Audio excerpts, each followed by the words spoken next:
Thank you very much for being here. We had a very, very good cabinet meeting. We're on our way to some tremendous numbers. I think, first of all, many companies are now moving into the United States. They're coming back. Some of them left us from many years ago, decades ago, and seems they're all coming back. We have probably identified maybe $4 trillion worth of companies moving back or going to move back. Many of them have announced it's going to be tremendous jobs, high-paying jobs too. And you probably know the chip business, not because of the CHIPS Act, which was a disaster. You gave billions of dollars to companies that already have many billions of dollars. They said thank you very much. It was no incentive for them to use it. But what is good is the tariffs will make it so that they want to come back. That's why they're coming back. I think they're coming back because of the election that took place on November 5th and because of the fact that they have to come back because the tariffs are forcing them to come back. And remember, there are no tariffs if you build here, and that's a big factor. So we have record numbers. Howard was just telling me the numbers that we're talking about are crazy, beyond anybody's wildest expectation. So they'll be doing a lot of building, all sorts of businesses, including the basics of automobiles. We have, as you know, Honda is coming in with a massive plant to Indiana, but there are many plants that are happening, and literally some are started already. General Motors is already redoing plants that were half abandoned, or they have plants that weren't being fully utilized. They're going to be they and others are going to be making parts and other things in those plants so that it's one-stop shopping finally. It's ridiculous. You had to go to Mexico, you had to go to Canada, a car went all over the place. It was like, I don't know how that would have worked, but that's the way it sort of ended up. We had a deal, and we have a deal, which is fine, but people took advantage of the deal. They cheated. And when you cheat, the deals are unfortunate. But now what's happening is the numbers are beyond our wildest expectations. Now, having to do with cutting, we've done a lot of cutting from people, ideally the people that aren't doing the job. In many cases, people weren't attending jobs. In some cases, in many cases, people didn't exist. They had on the government rolls people that don't even exist. But of the ones that did exist, as you know, many didn't come to work. Many had no intention of coming to work. Many were paid and working someplace else. There were lots of bad scenarios, but they're being weeded out, and I think we're probably ahead of schedule on that. And to me, something that was just terrible is the contracts that we're finding, the fraudulent contracts that we're finding, where millions and millions of dollars and even billions of dollars in some cases were given out. And I think we'll start with that. I'd like to start with Doug Burgum, Secretary of the Interior. He told us about a couple of contracts that we have now found. When he got there, they saw this with Chris and everybody, and they couldn't believe it. Doug, could you just relate what you told us a little while ago? No, happy to, Mr. President. There's a federal consulting group, which was a group inside of Interior, but it was managing contracts from many different agencies that flowed through here. One of those contracts was to do surveys of individuals, $830 million for surveys. And so part of the question was, hey, could we actually see the surveys? And then the surveys came back, and a survey was like 8.5 by 11 sheet of paper with 10 questions that anyone's child in junior high could have put together, or AI could have done for free. $830 million. So that's one that we've stopped. And that contract was going out after you were inaugurated, sir. So it was so jumping. It's a pure fraud. Yeah. It's a fraud. But we've had many fraudulent contracts that were caught by the work that Elon and his people are doing, and working with our people. It's been brought to light. The fraud, not just waste and abuse, the fraud has been incredible. You mentioned one, Madam Secretary. Well, yes, sir. Well, let me just add to that, and thank you. We just had a wonderful cabinet meeting, all aligned on certainly the effort to realign the government. But even at the U.S. Department of Agriculture, we've canceled a $300,000 contract educating on food justice for queer and transgender farmers in San Francisco. A similar contract we canceled in New York, again, educating transgender and queer farmers on food justice justice and food equality. I'm not even sure what that means, but apparently the last administration wanted to put our taxpayer dollars towards that. We canceled a $600,000 contract out of Louisiana that was studying the menstrual cycles of transgender men, a $600,000 contract. We canceled another contract out of a university in the middle of the country that focused on getting more diversity, equity, and inclusion into our pest management industry. Again, these are nonsensical. It makes zero sense to use taxpayer dollars to fund these. I know these are just a few examples of the hundreds and hundreds that we have found. Well, a clear case of fraud was with the Small Business Administration, where they were handing out loans, $330 million worth of loans to people under the age of 11. I think the youngest, Kelly, was a 9-month-old who got a $100,000 loan. That's a very precocious baby we're talking about here. We're tackling the fraud, waste, and abuse in the agency. We've seen,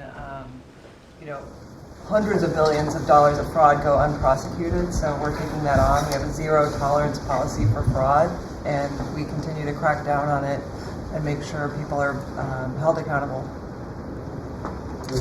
And you have a lot of that. You found far too much of it. It's a pure fraud. We like to use the words waste and abuse because they sort of sound good, but many of these things are pure fraud. Now there was a contract that you've heard about where Stacey Abrams got $2 billion just before we took over, and it was a rush to get her the money, and that was environmental, and nobody knows what she was doing. But $2 billion. If you got $2 million, that's a lot. If you got 200,000, that's a lot. But this was $2 billion was given. Lee, do you want to talk about that? And the other one that was even worse? EPA has now canceled over $22 billion worth of contracts. $2 billion going to this NGO that Stacey Abrams was tied to. They received only $100 in 2023. And then the Biden administration gave them $2 billion. The director of the Greenhouse Gas Reduction Fund saw his former employer get $5 billion. So $20 billion went to just 8 NGOs, and they're all pass-throughs. And then they were giving it to other entities, many of them were pass-throughs. And what you have is all these extra middlemen, they're taking their cut. And the taxpayer ends up getting screwed. They're losing out on all this hard-earned money. They can't afford to have the federal government waste. The partnership with DOGE and Elon Musk has been incredible at EPA. Their team is very talented. We wouldn't have been able to do it without them. And of course, this mandate from President Trump to make sure that we identify every last penny, whether we're saving $50,000, $5 million, or $22 billion. We will not rest until every last penny is saved. Thank you, Mr. President, for the opportunity to do this for the American public. Thank you. Great job. So we have a lot of that. We're getting down to a point we think probably over the next 2 or 3 months we'll be pretty much satisfied with the people that are working hard and want to be members of the administration and our country, really. And they're doing a lot of good people. We have a lot of great people. We want to keep the good ones, and we want to get rid of the ones that don't exist, and we want to get rid of the ones that do exist but don't work. And we have quite a few of them. Would anybody else like to say something before we take some questions from the press, please? Doug Collins. Yes, Mr. President, I think one of the things that you've always told me is take care of our veterans, and that's what we're doing at the VA. And one of the things, though, is you also have to know who your employees are. You have to know the very fact of who you are. We're 470,000 roughly when we started this, larger than the active duty Army, when you think about that in the perspective. But however, this is an interesting point. When I first got there and we started looking at this, how you take care of people, we didn't have an HR system that could actually give us a rundown on who actually was working where. That we've had to work with that, working with our VA employees who are DOGE liaisons. We've been able to put together an organizational chart which we can start looking at that. But the interesting part about it is about taking care of veterans, and what you've told me to do is how do we get the people in the right places. And I think when we look at this, GAO has told us we were high risk for years. The previous administration put literally tens of billions of dollars and tens of thousand employees over the last 4 years, and we saw our statistics basically stay the same or go down. Backlogs went up. Maybe the question is not money and employees anymore. Maybe it's the organization and how we effectively deliver for the American people. And that's what we're going to do. Well said. And one thing I want to add to it, it is not necessarily a very popular thing to do. You're talking about employment, you're talking about people and the lives of people. And yet, I think the American public understands we're trying to save our country and make our country great again. I mean, you could say it, but we're trying to save our country from this extraordinary thing that was happening. What they were doing to our country was just a horrible thing. And I have no idea how it plays out in the public. I guess you see poll numbers that are very good numbers, but I don't know what that means long term.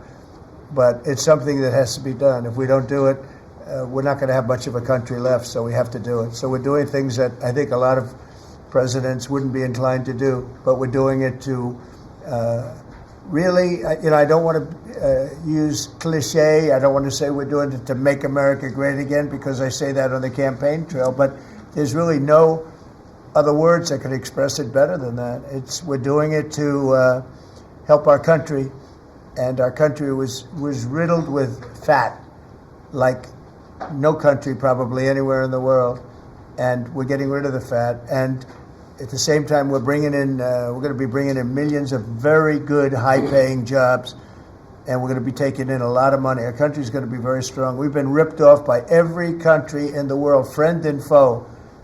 We were taken advantage of like nobody's ever seen. And you saw what happened today with Venezuela. We did something with Venezuela, which is long in the making, and it's very substantial. And we'll be announcing cars very shortly, and we already announced steel, as you know, and aluminum. We'll be announcing pharmaceuticals at some point in the not too distant, because we have to have pharmaceuticals. We don't make pharmaceuticals anymore in our country. And if we have problems like wars or anything else, we need steel, we need pharmaceuticals, we need aluminum, we need a lot of these things that we sort of don't make anymore, and yet we're equipped to do it all. So we'll be announcing some of these things in the very near future, not the long future, the very near future. And it'll bring in billions of dollars, billions and billions, and it'll bring in, maybe more importantly, jobs. It'll protect the jobs we have, and it's going to be really, really quite amazing. Chris, did you have something to say? Yes, Mr. President. I want to say energy is the infrastructure that makes our country run and drives our national security. The Biden administration grew my department, the Department of Energy, by 20%, and expenditure much more than that, all in an effort to reduce the production of energy in the United States and to make energy more expensive. We are stewards of the American taxpayer dollars, right? That's the job of everyone around this table, led by you. We want to reverse that trajectory and care about every dollar an American taxpayer gives us, and are we using it for the benefit of Americans? Let me tell you one thing, huge growth in expenditures, huge growth in employee count. Puerto Rico, an American territory, had its electricity grid destroyed. They had billions of dollars in the Department of Energy to help Puerto Rico, yet they didn't spend that money, because that money would have meant more energy, more jobs, more prosperity in Puerto Rico. They wanted to have them as a poster child of wind and solar. This island should run on wind and solar. That just doesn't work. But they cared about politics more than the American people, and they didn't treat the dollars like they were their dollars. Yeah. This table, the team you have assembled, we're treating the American dollars like they're our dollars. Thank you. We're doing a great job on energy, by the way. We have things happening with energy that will knock your socks off. A really amazing job. Howard, do you want to say a couple of words? Well, what is so exciting is April 2nd is just around the corner, and that's American Liberation Day. That's the day when the rest of the world starts to treat America with respect. And your leadership, understanding how the rest of the world treats us, and what balance and what fair trade finally is going to be, is going to take care of America. It's going to launch the External Revenue Service to start to build the power and prestige of America back. And I'm honored to be helping you on that course. It's an interesting term, right? The External Revenue Service. We're going to take in a lot of money from the outside, and that's going to keep our taxes low, and I think getting a lot lower. It's going to be a lot of money, and the external will take care of the internal to a large extent. So I think it's going to be a beautiful transformation. Linda, you might say a couple of words. You've done so amazing. It's a 50% cut, and more importantly, we want to bring education into the states where at the bottom of the pack, but we're the most expensive per pupil. And we want to bring education back to the states where they can teach the students lovingly with their parents and with the boards and everything else. And they'll be every bit as good as these other countries. These states, these individual states will do a phenomenal job. You want to say something? Yes, sir, and if we think about education, if we don't address the issues in education now and start getting our scores up, what are we going to find our next generation after that? Where are our engineers, our doctors, our lawyers, our scientists, our AI and technical experts going to come from? We will go farther and farther down, and with everything else we're doing within our country, building manufacturing, bringing all of that back, if we don't educate in the best way we can, we will be lost, and those generations will be lost. It is, I think, the cornerstone of our culture and what we need to focus on. And so by having education at the best place where it can be, which is at the states, the local levels, with governors, with best practices and tools, which I hope the Department of Education can help supply for them, we'll do it. And Linda, as you know, the SBA has taken over her student loans, which is a lot of loans. It's a big job. And Kelly, we appreciate that. You're going to do fantastically well. And Bobby is going to be taking over their various medical aspects and health aspects of the educational process. So, and he's going to do a fantastic job of it. So thank you very much. Thank you, Mr. President. I'd just say that I'm very grateful to you and very grateful for the partnership with DOGE and with Elon. We've identified extraordinary waste in my department and HHS. The expenditures, the budget of HHS during the Biden administration went up by 38%. The employees went up by 17%, and healthcare went down. We have 40 comms departments. We have 40 procurement departments. We have 40 IT departments, and we have 40 procurement, HR, none of them talking to each other. We are, with Elon's help, eliminating the redundancies. We are streamlining our department. We're going to go back to providing gold standard science. We're going to get the money to the scientists and to the patients rather than to the administrators and to the bureaucrats. And we're going to restore gold standard science, and we're going to make America healthy again. Thank you very much. It's great. If you might, Madam Secretary, say a little bit about what's happening and how well we've done at the border.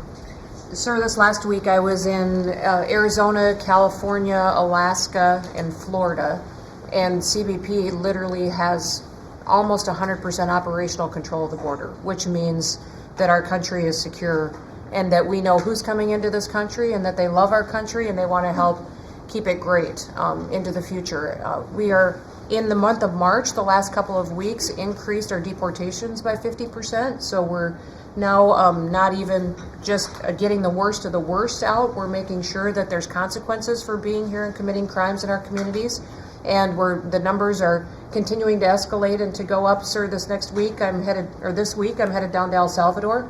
I'll be in the prison where we sent TDA members. I'll be meeting with the president and also Colombia and Mexico and talking about building these relationships so that we can continue to get people out of this country that don't belong here and take them home. And also, you had talked to me about sending the message worldwide about the fact that people shouldn't be coming to this country and they shouldn't be coming here illegally. So we are in several other countries around the world with a message right now that's saying, if you are thinking about coming to America illegally and coming here, don't do it. You are not welcome.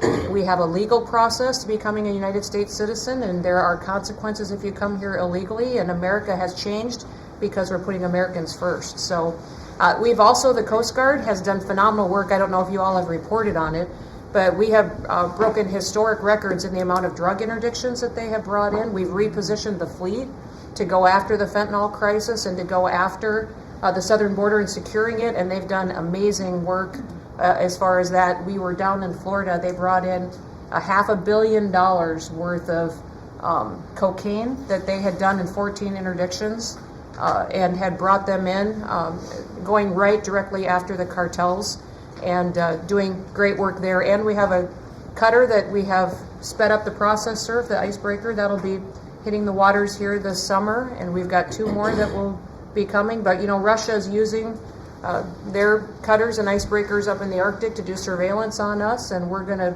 reposition our fleet to continue to partner. I want to thank the Secretary of Defense and the Navy for all of their help and partnership too. We do operations together because their obvious Navy warships are in certain regions, but our cutters are faster and can work together in a partnership that's securing America. So, and we're going to eliminate FEMA. So we've got a lot to do, but it's all good, and we're working hard, and we're going to make sure that we're continuing to do exactly what you promised. That's great. Great job. Yesterday there was a plaza that you know well. There'd be hundreds of thousands of people standing at that plaza, pouring into our country, totally unchecked. Many people from jails and prisons and mental institutions and gang members, and horrible. And they just pour into our country. Yesterday, I was speaking to somebody, I was checking on the border, and they said there was literally nobody in this massive plaza. You know, we're talking a plaza that would hold hundreds of thousands of people. There was literally nobody there. There was one person sweeping it, but there were no people. It's been amazing. It's been an amazing transformation very quickly. And we're getting the bad ones out first, and we're taking them out. And there's some really bad ones, murders of more than one people. At least 50% murdered more than one person. This is the people that we're letting in through their open border policy. It was terrible. But I want to just congratulate you and Tom Holman on the job you've done. Boston this weekend, hundreds of dangerous criminals were removed, 4 killers taken out of the country just by what they did in Boston this last few days. Yeah, and these are killers that there's no reasoning. It's not like, oh, let's talk them out of it. These are stone cold killers. They don't care. They don't even think about it. They kill somebody. They go to sleep. They wake up. They don't even remember they killed them. These are bad people that should have never been allowed into our country. Pam is doing such a fantastic job. I thought maybe you could say a few words. Thank you, President. As far as we are hearing a lot about fraud, waste, and abuse, a lot of waste and abuse, but there is a tremendous amount of fraud. And Elon, thank you for your partnership. Thank you for your team. You have uncovered so much fraud in our government, and we will prosecute you. We have an internal task force now working with every agency sitting here at this table. And if you've committed fraud, we're coming after you. Thank you, Elon, for that. On the violent crime level, thanks to President Trump's directive, we are seeking the death penalty again. So all of these horrible, violent criminals that you're hearing about around the country, they will face the death penalty federally within our country. And the drug dealers need to get out of here because we are coming after you. We're going to have 94 great U.S. attorneys around this country, and everyone will be prosecuted to the fullest extent of the law. Thank you. Thank you, President. It's at your directive. I couldn't have said that better. That's very good. That's very good. She's doing a fantastic job. Thanks, Pam. Do you have any questions, please? Mr. President. Yeah, please. Mr. President, what can states do now to implement your Department of Education executive order? Well, I think what's going to happen is we are cleaning out a lot of things like the loans, student loans, which will be handled very professionally by people that do that. And then, as you know, RFK Jr. is going to do a fantastic job having to do with health and the other things, and frankly, better than the people at the Department of Education. You see the buildings all over D.C., and then the rest is the states are going to start coming in and taking all of the information on all of their students. And I think a lot of that information is going to be shipped to different states like Iowa, like Indiana, like so many. They're so anxious to get, they're calling us, and they're so anxious to get it. We'll be shipping the records of the children that they're taking care of, that they want to take care of, and the process will begin. And I think it won't be that long before the states will be really running the Department of Education. Our teachers are going to be taken very well care of. And I said, personally, I don't care union, non-union, it doesn't matter. Teachers are so important to this country and to me. And we're going to take great care of our teachers, and I know it's very important to Linda.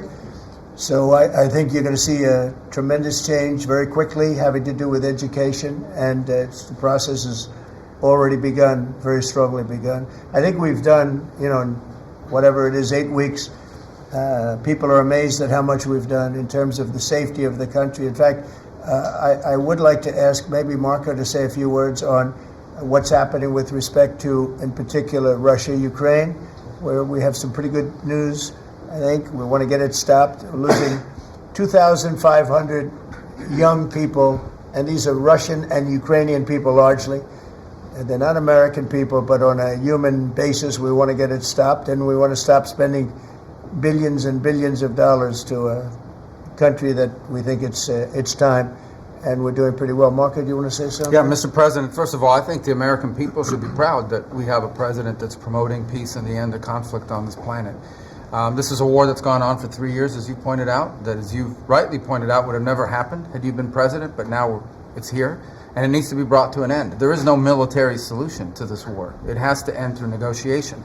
And there's only one leader in the world that's capable of bringing the two sides to a table, and that's our president, the President of the United States, President Trump. And that's what he's done. And so today, even as we speak, we have teams on the ground in Saudi Arabia meeting with the respective sides in the hopes of making progress towards this outcome that we all want to see. And I think that the country owes you a great debt of gratitude, and the world really, because, I mean, you're the only leader in the planet that can bring the two sides together to bring an end to this conflict, and that's what you've done, and you've done it despite, impediments from other countries and others who maybe have different opinions about how this should go. But ultimately, I think that the only chance we have for peace is through the president's leadership, and you've shown that, and we hope it'll bear fruit, and today will hopefully be one step more in that direction. Thank you, Marco. And on the Middle East, another hot spot that we didn't have a problem with. There was no problem in the Middle East when we left, and now there's a lot of problems in the Middle East, but we're working on that. But I think we've seen significant progress, and I think we're going to start, we were talking with the Vice President a little while ago, and you're going to see countries start to fill up the Abraham Accords. More and more countries want to join. That was a great success, tremendous success, and then Biden and his group did zero with it. That should have been filled up within a year of the election, would have been filled up. So countries are starting to want to get involved very much with the Abraham Accords again, so that'll be great. JD, do you want to say something? Yeah, sure. Yes, sir. Just on that topic, if you think about what happened with the Abraham Accords, one of the great diplomatic breakthroughs under the first Trump administration, really in the last 30 or 40 years of American history in the Middle East, and the Biden administration did absolutely nothing with it. Built on it, not at all, added 0 additional countries. Purely out of political spite, the Biden administration, I think, hurt the United States and really hurt the project of world peace. That has changed. Luckily, about 2 months ago, we got a new president, and that president has given us the task of building out the Abraham Accords, adding new countries to it. And really what you see is a lot of these countries that have historical, ethnic, or religious hatreds want to build. They want to build new artificial intelligence. They want to build new real estate projects. They want their citizens to become rich and prosperous and peaceful, and they're setting to the side some of those old hatreds under the leadership of President Trump. So it's early, but we made a lot of progress, and we'll keep on making progress, sir. Thank you, JD. One of the things that's very important, I think, to mention, I saw a show yesterday, and they had a Democrat congressman on. It was on Fox. And he said, well, President Trump said prices would be coming down, and instead he's focused on other things. Well, we are focused on a lot of other things, like peace, like all of these companies that are moving in and jobs. But what he didn't say is that prices have come down very substantially. And if you look at when I came in after 1 week, they were screaming at me about eggs. Eggs had nothing to do with me, but they were through the roof, and you couldn't get them. And now they're down about 35, 40%, maybe even more than that. I'm going to let Brooke, if you would just discuss that. And groceries generally. Prices are coming down, and energy prices are coming down. And I hope the Fed lowers interest rates, and then you're going to see interest rates coming down, and I'll have you speak about that in a second, Scott. Brooke, go ahead. Well, sir, thank you. I think the first thing that's really remarkable to note is that the prices of eggs under the 4 years of Joe Biden increased 237%.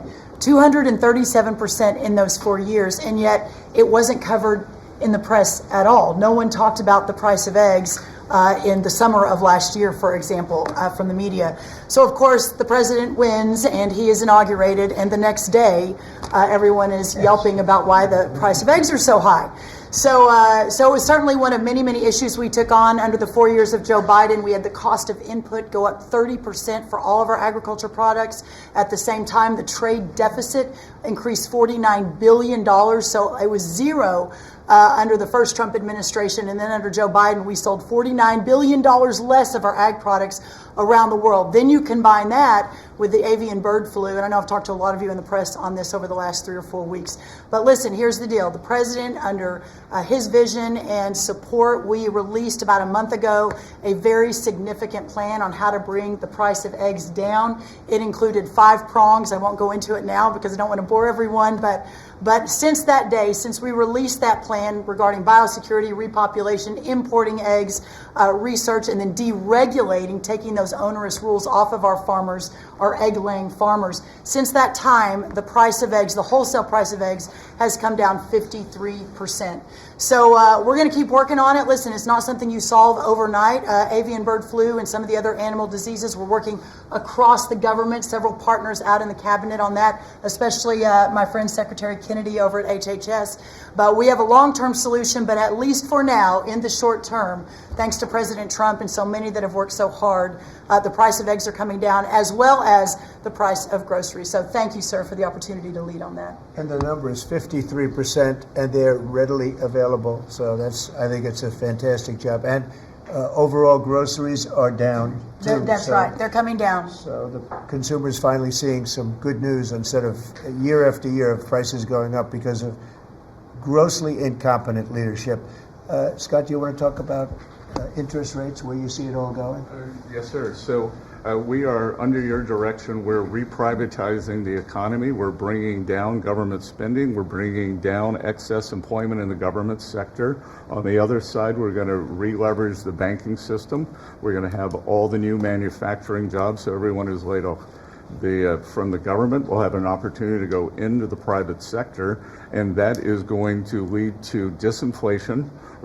Inflation is under control. We're going to get the affordability crisis fixed. So lower energy, deregulation, more private sector jobs that will naturally get interest rates down. Mortgage rates are down almost every week since January 20th. The energy costs are down about 15%. Crude oil's down about 15%. And as we keep that going, interest rates are going to keep declining. It'll be good for mortgages. It'll be good for credit card debt. It'll be great for auto loans. That's great. And you're doing a really, really good job. I'd like to see the Fed lower interest rates. That's just my opinion, because things are coming down. We have inflation under control. Tremendous amounts of money will be soon coming in from tariffs, which is about time that we were able to partake. We've been ripped off by every country on that basis, and it's about time. But that will be, I think, treated very fairly, will be very fair. But the money that we're talking about is rather astronomical, and it should be, because we put years and years. I was able, in the first term, we had a great first term with the highest stock price increase ever, all the different things that we had. But one of the things, we took in a lot of money in tariffs, and I had just started that process, and we had to slow it down because of the COVID. We didn't go forward. We did a very good job with COVID, but that was something that happened to the whole world. It was a shame. What a shame. All those people dead, and all of the problems that it caused for countries far worse. I mean, some countries still haven't recovered. Economically, they haven't recovered. But we took in hundreds of billions of dollars in tariffs just starting the process. But this is a program that's going to be, I think, unbelievable for our country. And I think it's treating other countries very fairly, very, very fairly. I'd like to ask, if I might, Sean Duffy to say a few words about the air traffic control situation. You know, there were some mishaps, one in particular, the helicopter crashing into the plane. We have a system that's 40 years old. They spent tens of billions of dollars trying to patch it up and, make it work, but it doesn't work. And my pilot says they use different systems. They don't want to use our system. It's so obsolete. And it's an obsolete, horrible thing that happened with respect to it. And we were going to, I said, day one, if this happens, if we are successful, we're going to have to get a brand new, modern, top-of-the-line air traffic system. And I think I can say that I've been working a little bit with Sean on it, but Sean's been working hard on it, and with his new person at FDA, who's going to be terrific, by the way. And maybe you want to talk to them about that, because we need safety in the air, total safety in the air, and this will give that to you. Sure. Thank you, Mr. President. We had a conversation on Friday. Again, our air traffic control system, as we talked about maybe privately or I don't know publicly with all of you, but we have decades of ideas and billions of dollars, and no progress is ever made on any of these initiatives. Air traffic control is the same thing. And so we're having a conversation about building a state-of-the-art, brand new, best technology, envy of the world air traffic control system. And what's interesting from the DOGE team is they'll look and say, well, what is the problem? Why hasn't this been built? This is about safety. This is about people's lives. All of you fly. Your family flies. Why hasn't it been done? And the problem is in government, it takes way too long. So technology changes and money changes and administrations change. We have to do this fast, which is why we need the partnership from the Congress to give us the money up front. The best ideas and the best technology available in the world, we're going to build in the system. I think, Mr. President, we can do it in 3 years. I think Trump Tower was built in 3 or 3.5 years. I think we could match the Trump Tower time frame. 2 years. Okay. 2 years. Maybe not that good, but about 3 years. And again, it's a we have to choreograph because again, our towers are operational, keeping planes in the air. So we got to choreograph this, but we can do it in short order. If I can just make one other point, Mr. President. We're $36 trillion in debt. You've never had a DOGE. We've never come in and looked at our government the way, Mr. President, you've looked at this government and said, there's too many people, there's contracts, fraud, waste, and abuse.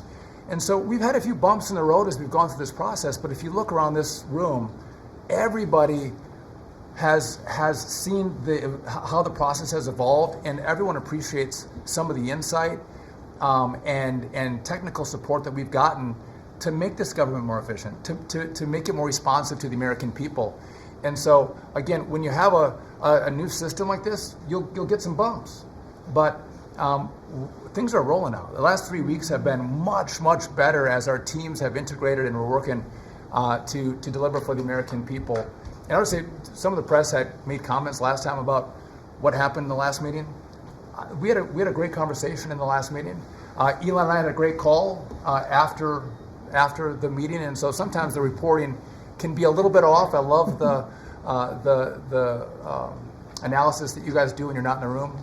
But I would just note that we're working well together, Mr. President, and the whole team here is working well together. Well, actually, we decided to see you after the cabinet meeting instead of before, and I think that's nice. But if you think about it, I guess never in history has anybody invited you to a cabinet meeting. We're very open and transparent, and we had a very good meeting today. So, I mean, you're standing here, you're seeing what the result of the meeting is. I think we're doing an amazing job for essentially 8 weeks on the job. I think there's never been anything like it. Did you have a question, please? Two, actually, if you don't mind. Thank you for having us. Thank you. We appreciate it. One, actually, to follow up on the Attorney General's comments, and then one for you. You said that you're now preparing to prosecute examples of fraud across federal agencies that have been referred to you. Is that what you said? We are working with a team. We have a team of attorneys in place working with Elon's incredible team, helping us, taking referrals from the cabinet members. You know, these are your tax dollars.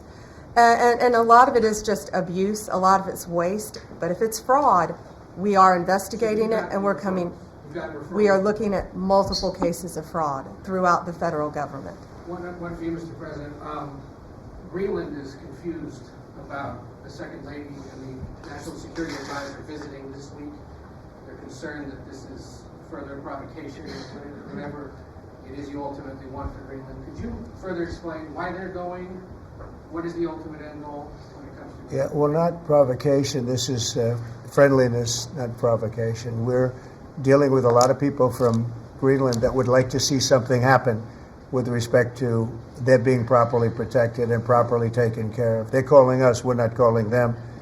And we were invited over there, and I thought it would be I have great respect for the wife of our great vice president. I think she's a brilliant woman. She's a very nice woman. and she loves the concept of Greenland. And so she's going there, and I think Marco's going there, and some others are going there. But we've been invited, and they really like the idea because they have been somewhat abandoned, as you know. They haven't been taken good care of. And I think Greenland's going to be something that maybe is in our future. I think it's important. It's important from the standpoint of international security. And if you look at the ships outside of Greenland, you have Russia, you have China, you have lots of different people and lots of different places, and it cannot go on the way it is. It's not going to go on the way it is. I'll make a statement. It's not going to happen. So they're going there, and that's purely friendship. Who's doing the inviting? You said people. A lot of people, yeah. People from Greenland are asking us to go there. We have many, many requests from many, many people, some officials too. Mr. President, yes, I ask please. you about economic forecasts. I saw one economic forecast coming out from the OECD this past week. They are forecasting stagflation for the United States, a downtick in terms of GDP growth.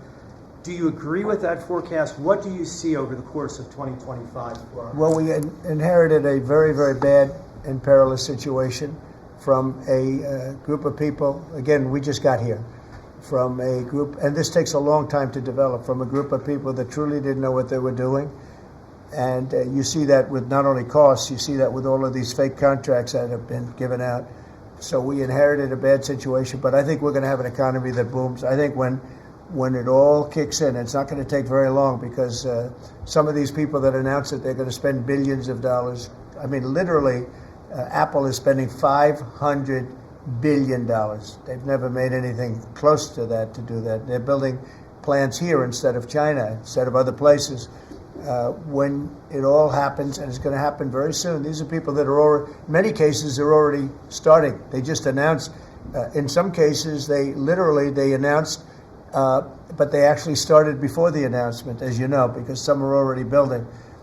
This is going to kick in. I think it's going to be amazing. So they're looking at, based on numbers that I was looking at 6 months ago, 7 months ago, I was very concerned about the economy. We're going to have something that's like nobody's ever seen before. We have numbers, and we have job generation that I don't think we've ever seen before. See how it works out? But I think the economy is going to go through the roof. Okay. Mr. President, yeah, please. About Ukraine, in an interview with Time Magazine published this morning, President Zelensky said he believes that some members of your team have been influenced by Russian information. Those were his words. What do you have to say to that? Well, probably they have been influenced to get this thing settled, because Ukraine wants to see it settled. I think they have to have it settled, and Russia wants to see it settled. And I think if I weren't president, this would never happen. Marco's doing a great job, and Steve Witkoff has been incredible. Michael Waltz. We have a great group of people working on it, and that takes a good part of their day, settling something that really, it affects us monetarily because we've given so much money, and we're getting that done. In fact, Scott is telling me that the agreement on rare earths is just about completed. They'll sign it shortly. So it's, as you know, Europe is in for a very small fraction of what we're in for. It affects them much more than it affects us. Again, they are in as a loan, which nobody knew until I came along. Europe is giving the money to Ukraine as a loan. We were just pouring money into Ukraine. It was a very unfair situation. So we made a deal on rare earths. But most importantly, we want to stop the killing that's going on. 2,500 on average, mostly soldiers, a week are being killed. And they're Russian and they're Ukrainian, and if we can stop it, that's a very important thing to me on a human basis. Okay, anybody else? Are you signing the rare earths deal today? Is that what you mean? No, we'll be signing it soon. Sir, It'll be signed very soon. China has another question on Ukraine. Yeah. You recently mentioned the fate of all the Ukrainian children abducted and transported to Russia. Right. So are you demanding that Russia return these kids to their families in Ukraine? Well, it's one of the things that we're talking about. I know that no decision's been made. We're talking about territory right now. We're talking about lines of demarcation. We're talking about power plant ownership.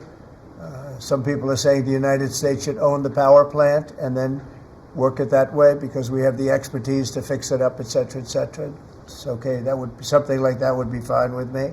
But they are talking about ownership of the big nuclear power plant in particular. But all of these things will come up, and they have come up, and that has been discussed, yes. Okay, I want to thank everybody very much. This was a great meeting. These are phenomenal people. We're lucky to have them. I have to tell you, I want to thank you all. And Elon, I want to thank you. I know you've been through a lot with this horrible situation that happens. That's right. Saving America. It's very unfair. What he is a patriot. Here's a man that I can tell you, he's a friend of mine. He's become a friend of mine. He supported me in the election. That's when I got to know him. Really, I knew him a little bit from the first term, but not much. But he's a patriot more than anything else. He's never, think of it, he has never asked me for a thing. He could have. I always say, I wonder if he's ever going to ask me for something. And that's always subject to change. And if it does change, I'll let you know about it. But Elon has never asked me for a thing. I mean, I got rid of the electric car mandate. I have no idea how that affects him, but possibly not good. I don't know. But he's never asked me for a thing. And I think that's an amazing tribute. I did get activated last week when I saw what they were doing. I said, he makes an incredible product, and we're going to go out and tell people you can't do that stuff and support him. They got to support him, because if he wasn't doing this, he wouldn't have any of these difficulties. And I think it's getting less and less. Pam has done a great job with regard to all of the, I mean, I know the kind of investigations that are going on. If she finds them, which she will, she's already found 4 of them. But I think they're going to suffer very grave consequences, because they're really terrorists when you think about it. They're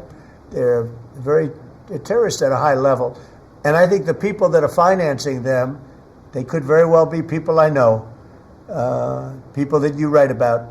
But those people are in big trouble, so they better cut it out. But Elon's a patriot. We want to thank you very much for the job you're doing. Thank you very much. Thank you very much, everybody.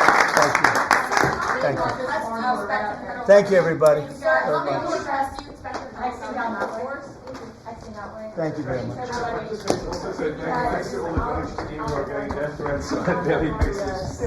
Just trying to do the right thing for the American taxpayer and for the American people.